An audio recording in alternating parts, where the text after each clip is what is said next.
Hello दोस्तों, स्वागत है आपका कॉमिक्स टाइम्स में। और आज हम शुरू कर रहे हैं लाल घाटी का राक्षस का दूसरा भाग। यहाँ तक की कहानी हम पहले भाग में कंप्लीट कर चुके हैं। आइए शुरू करते हैं दूसरा भाग। तो सुनो, तुम्हारी होने वाली पत्नी को लाल राक्षस उठा ले गया और मेरी चिंता का कारण राजा शिव प्रताप उसे पूरी बात बताने लगे। और अंत में, बेटे, यदि मुझे उस राक्षस के पते ठिकाने के बारे में कुछ भी मालूम होता तो मैं सवें जाकर पिताजी आप इस विषय में आपको चिं पिताजी अब इस विषय में आपको चिंता करने की जरूरत नहीं। वह दुष्ट लाल राक्षस पृथ्वी के चाहे जिस कोने में रहता हो, अब मेरे हाथों से नहीं बच सकता। और शीघ्र ही मैं राजकुमारी स्नेहलता को उनके पिता के पास छोड़ आऊँगा। मुझे तुमसे यही उम्मीद थी बेटे, पर तुम राजकुमारी को खोज में जाओगे तो अपनी माँ को मत बताना, वरना वह तुम्हें नहीं जाने देगी। फिर दूसरे दिन राजकुमार विजय लाल राक्षस की खोज में चल पड़ा, पर माँ को उसने बताया था कि वह पड़ोस के देश में रहने वाले अपने मित्र के यहाँ जा रहा है। भगवान मेरे बेटे की रक्षा करना। बेटे, शीघ्र वापस आने की कोशिश करना। अच्छा माँ जी। अपने माता पिता से विदा ले राजकुमार लाल राक्षस की खोज में चल पड़ा। चल मेरे प्यारे चेतक, जिधर तेरा मुंह घूमे उधर ही चल। अगले ही पल उसका प्यारा घोड़ा चेतक बियाबान जंगलों में तूफानी गति से भाग रहा था। बेशक मुझे लाल राक्षस का पता नहीं मालूम, पर वह चाहे आकाश पाताल या धरती के किसी भी कोने में हो, मैं उसे ढूंढ निकालूंगा। चलते चलते शाम घिर आई, पर वो निरंतर बढ़ता ही रहा। एक जगह उसे किसी स्त्री के रोने के स्वर सुनाई पड़े तो उसने अपने घोड़े की रस्सा खींची। अरे, इस बियाबान जंगल में कौन आ फंसा? स्वर तो किसी नारी का लगता है। मुझे मालूम करना चाहिए, शायद मैं उसके किसी काम आ सकूं शीघ्र ही। ओह, देखने में तो यह कोई परी लगती है, पर यह पत्थर की प्रतिमा से लिपट क्यों रो रही है? खैर, अभी मालूम चले जाएगा। हाय मेरी बेटी, बूहू बूहू, आप कौन है देवी, और इस प्रतिमा से लिपट रो क्यों रही हैं? ओह, तुम कौन हो बेटे, और शाम के समय इस बियाबान जंगल में अकेले क्यों घूम रहे हो? जी मैं। फिर राजकुमार ने अपने उद्देश्य के विषय में परी रानी से को सब कुछ बता दिया। और उसकी पूरी बात सुनकर, तो तुम लाल राक्षस की खोज में निकले हो? जी हाँ, लेकिन आपने अभी तक ना तो अपने बारे में ही कुछ बताया और ना ही इस पत्थर की प्रतिमा से लिपट कर रोने का कारण। बेटा, मैं परियों की रानी हूँ, और यह जो प्रतिमा है ना, यह मेरी बेटी नीलिमा है, जो एक साधु के शाप के कारण इस अवस्था में पहुंची है। क्या? और परी की पूरी बात सुनने के बाद, परी रानी, मैं आपसे वादा करता हूँ कि मैं जल्दी ही आपकी बेटी को उस महात्मा के श्राप से मुक्त कराने का उपाय करके लौटूंगा। बेटे, तुम्हारा दृढ़ इरादा देखकर मुझे हल्की सी आस बंधी है। परी रानी, बस एक बार मुझे उस राक्षस का पता मिल जाए तो मैं तुम्हें उसका पता बताऊंगी। उत्तर दिशा में लगभग 1 माह का कठिन यात्रा के बाद तुम्हें जो लाल घाटी दिखाई देगी, उसी घाटी में कहीं लाल राक्षस रहता है। और यह अंगूठी तुम अपने पास रखो। यह एक प्रकार से भ्रमित शक्ति है, यानी इसे मुंह में डालते ही तुम्हें देखने वाले को तुम्हारे कई रूप एक साथ नजर आएंगे, जैसा यह देखो। कहने के साथ ही परी रानी ने वह अंगूठी मुंह में डाल ली। और क्या? फिर परी रानी अंगूठी अपने मुंह से निकाली हुई बोली, बेटे, इस अंगूठी को तुम जैसे ही मुंह में रखोगे, तुम्हारा शत्रु तुरंत भ्रमित हो जाएगा, और फिर वह सिर्फ तुम्हारे अक्स पर ही वार कर सकता है, तुम्हारे असल शरीर पर नहीं। धन्यवाद परी रानी। उसके बाद परी रानी से इजाज़त लेकर राजकुमार उत्तर दिशा की ओर चल पड़ा। ईश्वर तुम्हें सफल करे। पर वह अभी कुछ ही दूर चला था कि अचानक एक झाड़ी की ओट में छिपे एक शेर व शेरनी ने उस पर छलांग लगा दी। गुरु, अरे बाप रे! उफ, अब क्या होगा? इससे पहले कि मैं अपने बचाव के लिए सामने पड़ी तलवार उठाऊं, ये दोनों मुझे कच्चा चबा जाएंगे। पर इससे पहले कि शेर उस पर दोबारा आक्रमण करते, उसे परी की दी अंगूठी याद आई और उसने अंगूठी अपनी उंगली से उतारकर मुंह में डाल ली। और दोनों शेर को जब एक ही जगह कई शिकार नजर आए तो उन्होंने उन पर हमला बोल दिया। पर अगले ही क्षण तड़ाक धम! इस बीच राजकुमार ने अपनी तलवार उठा ली और इस बार जब क्रोधित शेर ने उसके प्रतिबिंब पर छलांग लगाई, उसकी तलवार ने अपना काम कर दिया। खचाक, फिर खचाक। फिर राजकुमार ने अंगूठी अपने मुंह से निकालकर उंगली में पहन ली। वाकई परी रानी ने मुझे बड़ी ही अद्भुत शक्ति दी है। राजकुमार फिर से अपने घोड़े पर बैठकर आगे बढ़ा। अब मुझे पूरा विश्वास है कि मैं लाल घाटी के राक्षस को मारने में कामयाब हो जाऊंगा। और उसी जंगल में जादूगर चीमा अपने देवता अफलातून को प्रसन्न करने के लिए यज्ञ की तैयारी कर रहा था। यदि यज्ञ आरंभ करने से पहले मैं अपने देवता को नरबलि चढ़ा सकूं तो यह निश्चित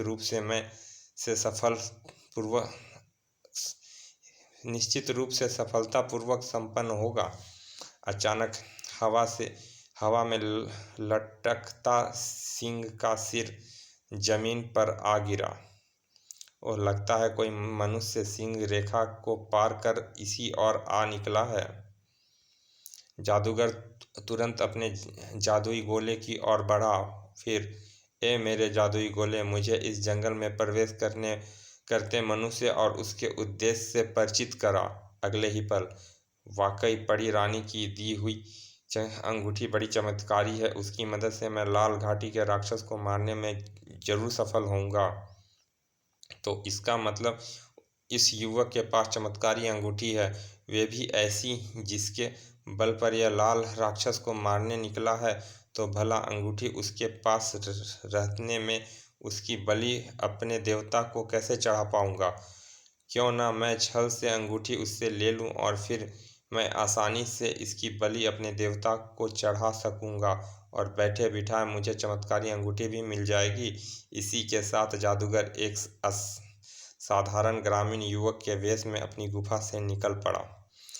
और उधर राजकुमार आने वाले खतरे से पूर्व अनभिज्ञ आगे बढ़ रहा था कि हाय मेरे बेटे को बचाओ बूहू! अरे, लगता है किसी का बेटा संकट में है, मुझे उसकी मदद करनी चाहिए शीघ्र ही। ए भाई, तुम कौन हो और तुम्हारे बेटे को क्या हुआ और वह है कहाँ? बूहू हू हू बूहू!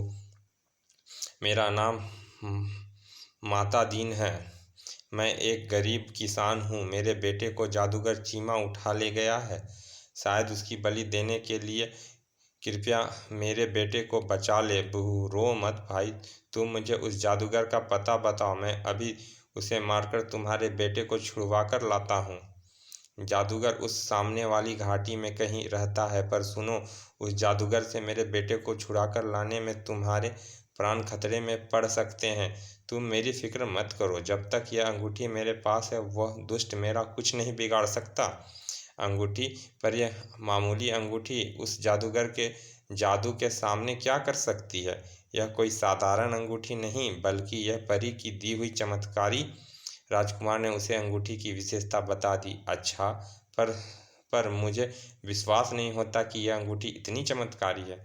इसमें अविश्वास की क्या बात है? यह देखो।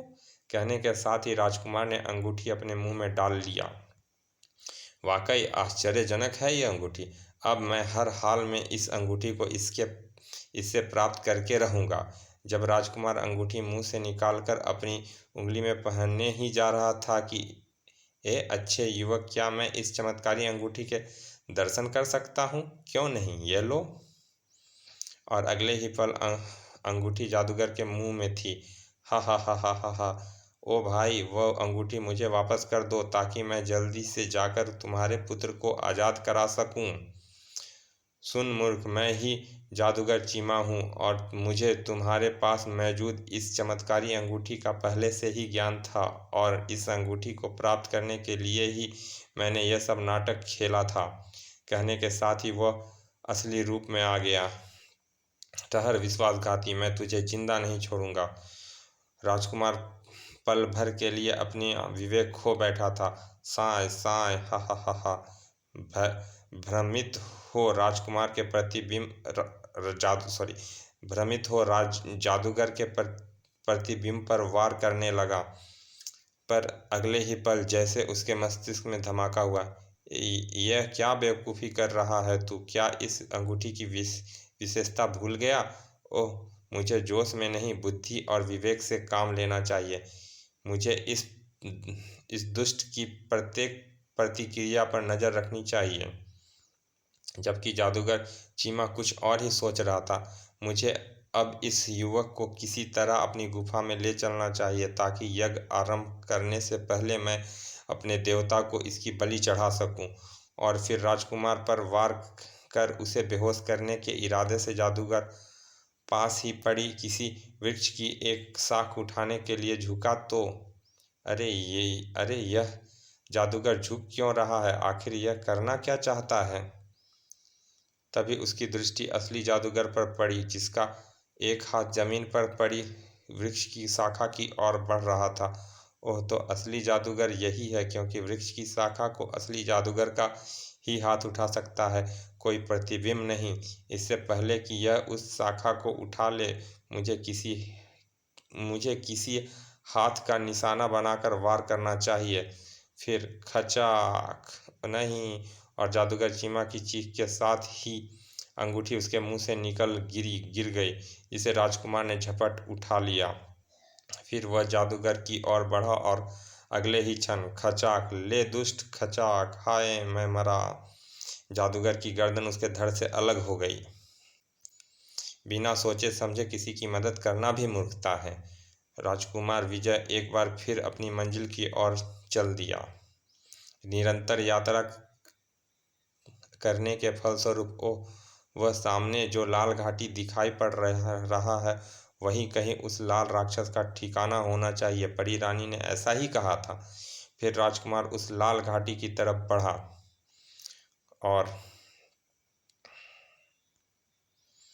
और उधर राजकुमारी स्नेहलता लाल घाटी में एक वृक्ष पुष्प वाटिका में एक वृक्ष के नीचे बैठी आंसू बहा रही थी और उसके चारों ओर भयानक राक्षसियों का पहरा था। तभी वहां लाल राक्षस अपने कई सेवकों के साथ पहुंचा। राजकुमारी, मैंने तुम्हें 1 वर्ष का समय दिया था कि तुम अपने आप को खुशी से मेरे साथ विवाह करने के लिए तैयार कर ले, वरना मैं जबरदस्ती तेरे साथ विवाह करने पर मजबूर हो जाऊंगा। और तुझे दिया 1 वर्ष के समय में करीबन 10 माह पूरे हो चुके हैं, यानी अब सिर्फ नीच दुष्ट राक्षस मैं और तुझसे विवाह। थूकती हूँ तुझ पर आग। थू। तू एक साधारण स्त्री, तूने लाल घाटी के भगवान का अपमान किया है। मैं तुझे इसकी कठोर सजा दूंगा। दासियों, इस घमंडी स्त्री को तुरंत मेरी रंगशाला में पहुंचाओ। अब यह मेरी रानी नहीं, दासी बनकर रहेगी। जो हुक्म महान राजा का। पर अभी उन दासियों ने राजकुमारी की तरफ हाथ बढ़ाया ही था कि ठहरो। किस मच्छर ने मेरे हुक्म के खिलाफ आवाज उठाई? तेरी मौत ने दुष्ट राक्षस, तू और मेरी मौत। हा हा हा हा हा। सेव को मसल डालो इस मच्छर को। कौन हो सकता है यह युवक जिसे मेरे लिए अपने प्राणों का संकट में डाल दिया? लाल राक्षस के सेवक राजकुमार की तरफ बढ़े, पर इससे पहले कि वे उस तक पहुंच पाते, राजकुमार ने परी रानी की दी हुई अंगूठी मुंह में डाली। तब फिर हा हा हा हा हे। देखते क्या हो, टूट पड़ो सब उस पर। फिर भ्रमित हुए राक्षस सेवक आपस में ही मरने कटने लगे। हा हा हा हा। खचाक खचाक ओह साए। खचाक खचाक ओह खचाक। देखते देखते लाल राक्षस के सारे सेवक सेविका का अंत हो गया। लगता है यह युवक भी कोई जादूगर है। हा हा हा हा।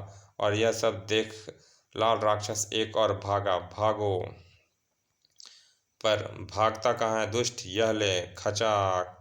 लाल राक्षस का अंत हो गया। फिर राजकुमार ने अंगूठी अपने मुंह से निकाल ली और एक पात्र में उसका खून एकत्रित करने लगा। फिर चलिए राजकुमारी स्नेहलता जी, अब यहाँ से चला जाए। अरे यह युवक तो मेरा नाम भी जानता है, पर कहाँ आप हैं कौन? और जब राजकुमार ने अपना परिचय दिया तो राजकुमारी ने लज्जा कर अपना पलकें झुका ली।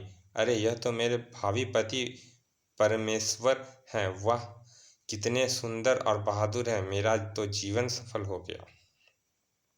क्या सोचने लगी राजकुमारी जी? हाँ, कुछ नहीं, चलिए। फिर राजकुमार राजकुमारी के साथ वापस लौट पड़ा और साथ ही रास्ते में वह राजकुमारी को पूरी कहानी भी सुनाता रहा। कुछ समय बाद, यह लो परी रानी, मैं लाल राक्षस का खून ले आया। क्या सच? फिर और देखते ही देखते परी कुमारी नीलिमा अपने असली रूप में परिवर्तित हो गई। माँ बेटी, कितना करुणामय दृश्य है। तेरा लाख लाख धन्यवाद प्रभु। थोड़ी देर बाद, अच्छा परी रानी, अब मुझे इजाज़त दें। ईश्वर तुम दोनों को सदा सुखी रखे। फिर परी रानी से विदा ले राजकुमार विजय राजकुमारी को उसके पिता के पास पहुंचाने के लिए चल दिए और परी रानी और परी कुमारी भी अपने देश के लिए उड़ चले। फिर जल्दी ही वे गोरखपुर के राजमहल में पहुंचे और पिता और बेटी का मधुर मधुर मिलन हुआ। बेटी, पिताजी, बेटे, मैं किस मुंह से तुम्हारा धन्यवाद अदा करूं? यह तो मेरा कर्तव्य था महाराज। फिर राजकुमार राजा भानु प्रताप से इजाज़त ले वापस शक्तिनगर आया और जल्दी ही वह शुभ दिन भी आया जब शक्तिनगर से राजकुमार की बारात गोरखपुर के लिए रवाना हुई। गोरखपुर के राजा ने बारात का शानदार स्वागत किया और शुभ मुहूर्त पर राजकुमार विजय एवं राजकुमारी स्नेहलता का विवाह संपन्न हुआ। चलिए दोस्तों, यह कॉमिक्स यहाँ समाप्त होती है, लेकिन आपसे रिक्वेस्ट है, ऐसे ही अच्छी अच्छी कॉमिक्स अपलोड करता रहूँगा। और ये सब कॉमिक्स देखने के लिए हमारे चैनल को प्लीज़ सब्सक्राइब कर दें, क्योंकि हमारे चैनल को लोग देख तो रहे हैं लेकिन सब्सक्राइब नहीं कर रहे हैं। प्लीज़ सब सब्सक्राइब किया करें ताकि हम और भी अच्छी अच्छी कॉमिक्स आपके लिए अपलोड करते रहें। चलिए मिलते हैं फिर किसी अच्छी सी कॉमिक्स में अच्छे से भाग में। तब तक के लिए धन्यवाद, विदा।